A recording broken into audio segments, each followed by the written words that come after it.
Hey guys, it's a proud cat lover, and today I'm making a video to show you guys how to successfully mix your Crested Gecko diet. I personally obviously will always suggest using Pangea just because that is my personal favorite. All my geckos, babies, and adults have readily taken it and absolutely love it. Of course, this is the fruit and insect mix, my all-time favorite one, but mine did start out on Pangea's banana and apricot, so that one is a really good one too. I have not had good luck with the watermelon or the papaya, which are in the green or the yellow bag.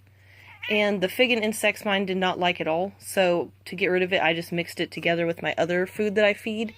So if you do get a food that you know the gecko isn't going to eat by itself, you can mix it with other foods just to see if they'll eat it that way. That way you're not wasting a bunch of food. Or of course if you have feeder insects like crickets or dubia roaches, that's a good way to gut load them as well, just because it is a good food and they can eat it. So, I'll go ahead and show you. These are my 3 cups. These are little disposable cups. You guys have probably seen before. I use these for water dishes for my adults. But they come in really big bags. I bought 2,000 of them at Sam's, and I think it was only like $35 or $40, which is a really good deal, especially if you're looking to getting bulk amounts, and they're easy to clean if you want to clean them. They don't really break that easy because they're actually decent thick plastic, but I personally just toss them in the trash when they're done being used. I don't clean them just because there's so many I have. So anyway, I will show you. This here is the coffee stir straws that I use to mix my food. Just to show you, that's what they look like. And then this is how much my adults and my juveniles get. So it's 1/4 of a teaspoon. Yes, that does not look like much, but once you add water, it obviously expands the food, I suppose you could say, because it's kind of like Eco-Earth. You add water and it gets to like 2 times its own size. So, anyway, this here's the spray bottle that I use. It's a Hudson multi-use power sprayer. I got this at Sutherland's, which, if you do not have a Sutherland's in your state, I'm sure you can get on Amazon and find this. I think this costs maybe like $5 to $10, somewhere in there. It has a really nice mist setting, so I really enjoy using it to spray my tanks. And of course, I like to use it for the food. Rose is giving me the literal death stare because she hates me. Because I'm not paying attention to her. Look at that. Evil. I know. You are adorable. Yeah.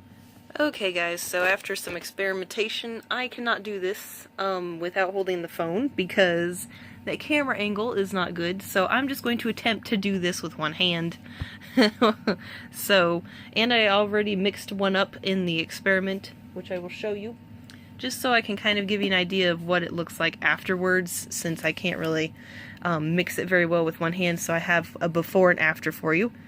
So anyway, I'll show you this in a second, but with this mister, I normally put about this much water, so you can see it's not a whole bunch, and then I will normally mix it in.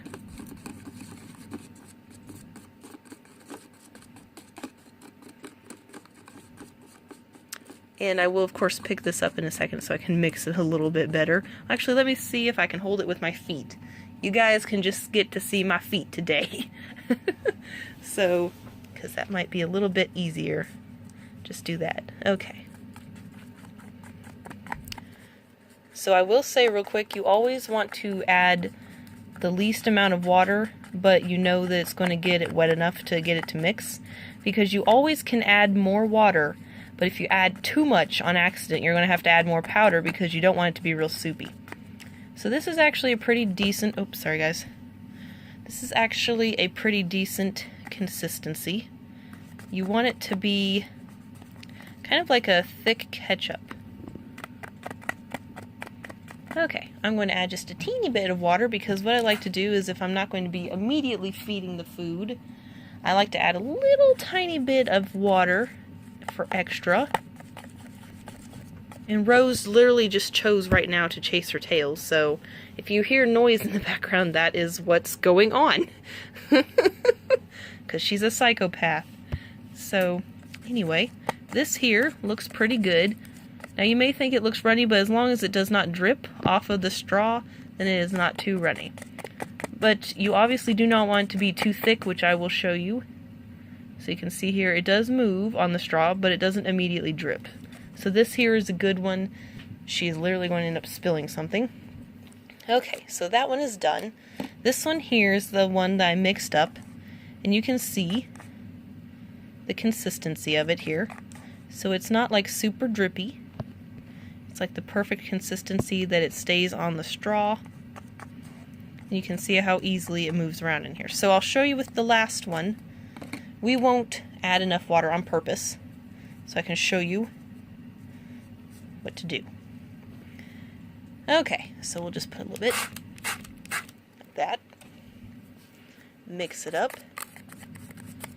Because you always want there to be about the same amount of powder to water.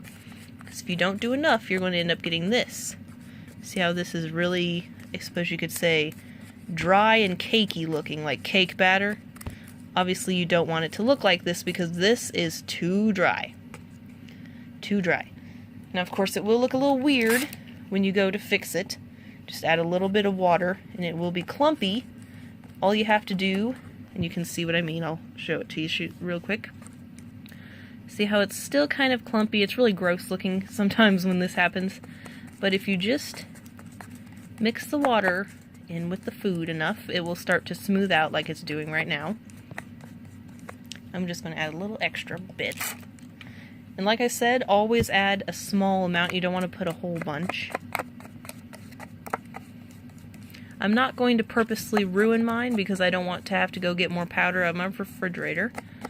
But I will say that, like I said, if it becomes so like soupy and drippy that it immediately drips off of the straw and moves around really easily, because another way you can tell is see how this does not just like run down the back of the cup. It's really slow. That's a good sign that it's not too overly done. Now of course if you think that you've put too much water but it's not super runny, then you can let it set up for a couple minutes and then it should firm up a little bit because that's what Pangea does. So you can see how the food looks.